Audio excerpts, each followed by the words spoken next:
Alright, today I want to do something a little bit different. I spend a great deal of time complaining about the current standards in AAA gaming, so much so in fact I often lose sight of the broader picture wherein hundreds, even thousands of wonderful indie games flourish each and every day. I have attempted to rectify this in the past with the Indie Spotlight series, which will certainly continue, but today I want to pull together a wider group of titles for a list of 10 indie games that everyone should try. Before going further, with a list of only 10, there are dozens of brilliant titles that won't even be mentioned. I could never even dream of covering all the games that actually deserve to be discussed, but these 10 are some of the games I've personally sunk a great deal of time into with passionate development teams, solid concepts, and worthwhile gameplay. I am also going to avoid some of the heavy hitters, the titles that are covered in pretty much every other indie list to date, such as Cuphead or Hollow Knight.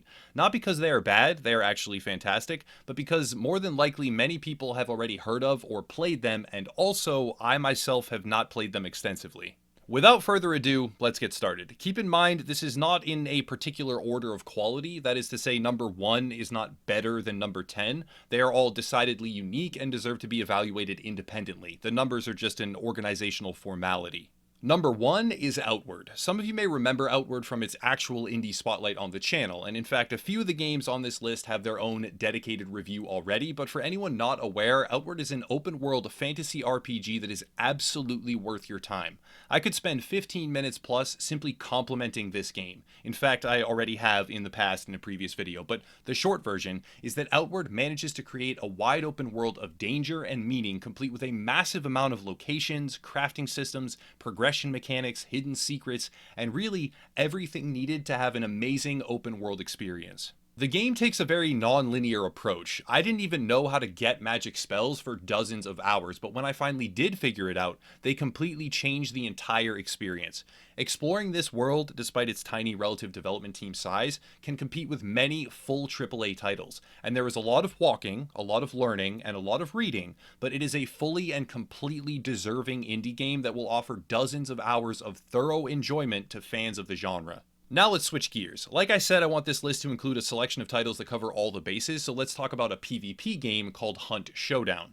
I have been following Hunt Showdown for quite some time, since the moment it launched actually, and it's been a while since I played extensively, but it's really only gotten better with time. The basic format is a semi-hybrid battle royale with PVPVE combat, boss fights, overarching hunter progression, and co-op team play. It's not an easy game to define in just a few words, but effectively the player will be navigating a dangerous landscape with monsters, creatures, and other enemy hunters to secure trophies from a boss creature and then escape safely. You can choose your loadout, buy various gadgets and weapons, select different hunters with their own perks, and when a hunter dies, they are dead for good, which gives each individual round a greater sense of meaning. Hunt Showdown is unique to its very core. It would be accurate to draw comparisons to a traditional battle royale, but it would also be a reductive approach that fails to do justice to the greater scope of the game. It's been a long time since I really sunk in hours, but the praise I do have has likely only been expanded upon, which makes it an easy recommendation to anyone who wants to experience a unique player versus environment shooter with amazing architecture and overall design. Next, we have Nova Drift. Nova Drift is not a game I expected to enjoy, honestly. Truthfully, I prefer titles with mass levels of customization, and my surface level interpretation was that Nova Drift couldn't possibly contain that. I was wrong. Nova Drift is effectively a top-down space fighter horde mode. The kicker is, the vast selection of upgrade trees and the ways that they interact with one another give it a tremendous amount of replay value. I kid you not, I've been playing it every day for weeks. I don't play 16 hours of it each time, not by any stretch, but every time I get bored or have a spare few minutes, I catch myself wanting to give it another go and see how my ship ends up. Sometimes I have a fleet of allies, other times I have a never-ending salvo of homing rockets or a barrage of mine explosions and pulses. Each time I have different options, and for a game that comes across as so simplistic, it hides a brilliantly complex underbelly which allows for many hours of enjoyment in a format that, at least for the standard AAA fan, has all but died out. Nova Drift is definitely worth your time to check out. It may not be for everyone, and it certainly isn't a title that will rival immersive 12-hour straight addictive experiences, but it's a wonderful little game which single-handedly made me remember a time when every game purchase didn't need to be a live service open world that centered on realism and high-budget design. There are a number of modes and modifiers, so I can tell you with no doubt at all, I will continue to spend hours upon hours in this game when I get the time to do so. From there, let's take a turn and discuss a game you can get sucked into for 12 hours straight with no concept of how much time has passed. Darkest Dungeon is a turn-based tiered dungeon adventure, and never in my life have I been so frustrated, exhilarated, angry, and satisfied all at the same time. The basic concept is punishment. You try, you probably fail, your characters die, you rage, rinse, and repeat. It sounds horrible, but it somehow isn't. Somehow, this game ends up awarding one of the greatest feelings of satisfaction any game has ever given me. It eats away hours upon hours of my time, and all with what might now be widely considered a rudimentary and primitive combat system. This turn-based dungeon crawler is excellently voice acted, brilliantly developed, and even those who might think on a surface level that the game is not for them, I would strongly urge you to give it another thorough evaluation, because despite its meager outward appearance, Darkest Dungeon has depth beyond almost any other game I have ever played. It's not a new release by any stretch, it's been out for a very long time, and many players are probably already fully aware of its value, but on the off chance you have never played or heard of it, I cannot recommend it highly enough. Now it's time to go back to PvP. In a world of first-person shooters, there are a lot of potential options, but in that vast selection, Insurgency Sandstorm stands tall. As with Outward, I have covered the game in its own video in the past, but on a list of indie games to try, Insurgency Sandstorm earns a rightful place without question.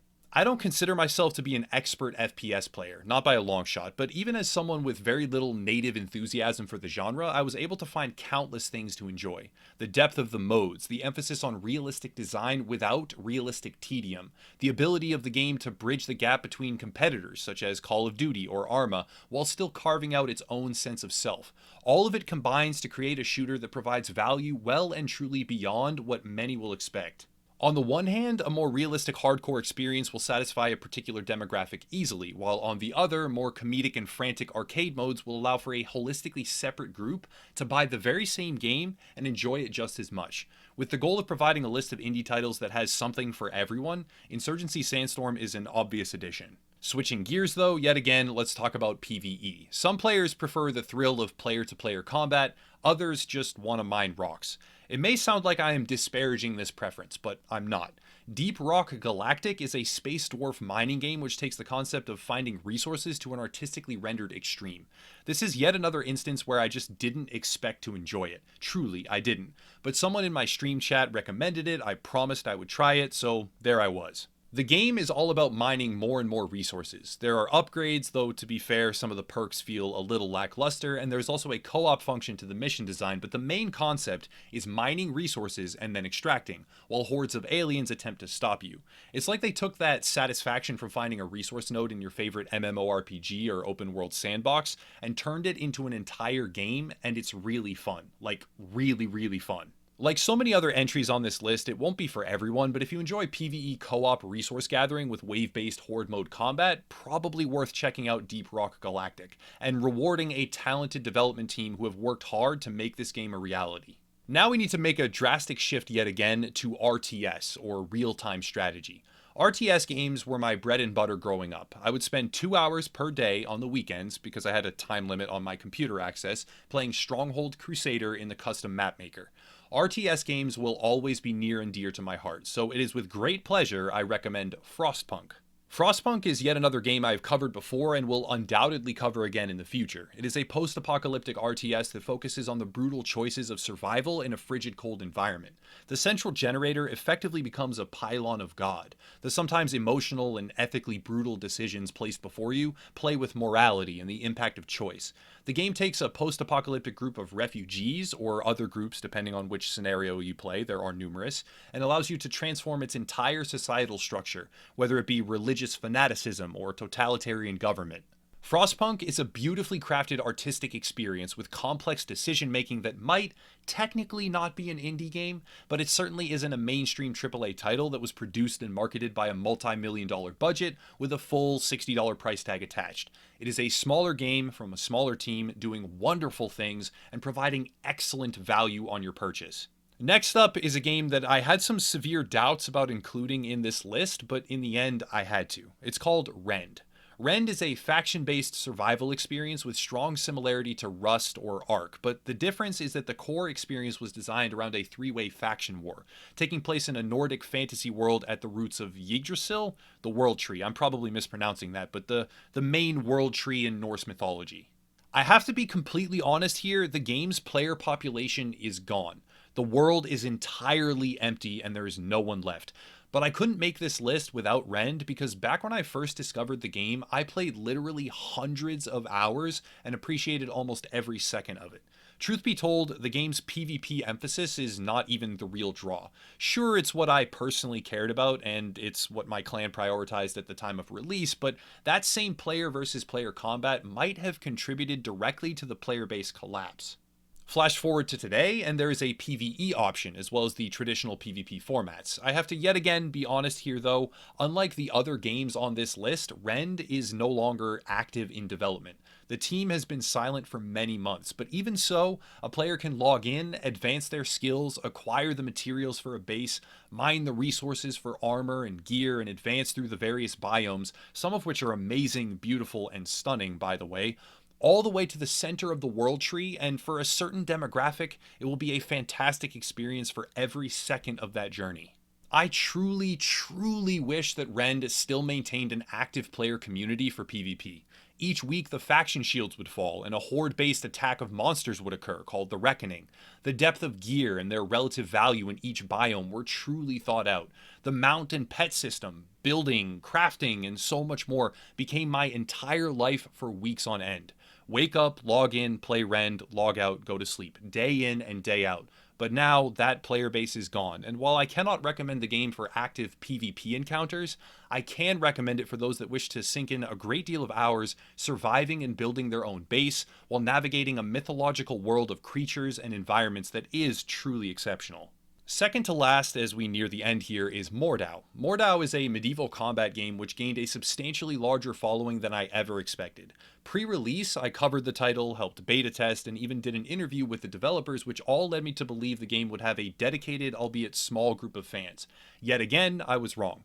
The game exploded in popularity and is now the premier medieval hand-to-hand combat game on the entire market, all from a team of around 10 people. The skill-based combat allows for maximum player control. The various modes each offer a unique experience, and for a team so small, the game is truly undeniably impressive.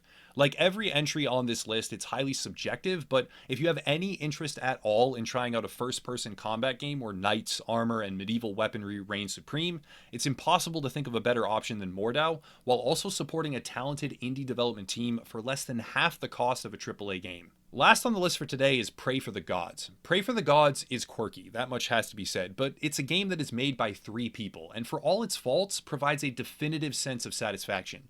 Largely inspired by Shadow of the Colossus, the giant godlike monsters that inhabit this mythic world are daunting, yet assailable. Climbing across them, slowly learning what this world even is, it starts off quite slow, but becomes a motivational and rewarding experience that truly deserves the title of spiritual indie successor to Shadow of the Colossus. It's a different pace than many other third-person action games. The world is treacherous, the resource is valuable, and in the time since I played it extensively, there have undoubtedly been a hefty amount of bug fixes, which will greatly improve the overall experience, honestly, but even without any change whatsoever, the game that I played was a stunning example of creative passion, by a team of just 3 people, awarding a large number of immersive and enjoyable hours for yet again a low cost, with the added incentive of supporting independent, creative, talented industry professionals where creative bankruptcy and greed have plagued larger releases for far too long. That's it for this list though. I deliberately avoided the title of top 10 because truthfully, how will I ever know if it's the top 10? There are thousands more indie games out there to play before I could ever say that, but it's 10 indie games that everyone should at the very least know about just in case they want to try one. Before ending, a couple of things. One, these are the new UEG Ugly Holiday sweaters. These are on sale at the link down below in the description for a very limited time. We want everyone to have them well in advance of the holiday, so we will shut down the page in a couple of weeks to fulfill everything. And also, for anyone who doesn't like ugly sweaters, even though these are bomb, how can you not want one? Using code BLKFriday, all in caps, on Teespring will give you a 30% Black Friday discount. And if you miss that, or if it otherwise doesn't work, using code UE UE20 off on Teespring, that's UE20OFF, will give 20% off for probably forever. I'm not planning on disabling it. Other than that, Patreon, social media, Twitter, yada yada, if you want to support, but I'll cut it there and stop rambling. As always, thank you all for watching, and have a nice night.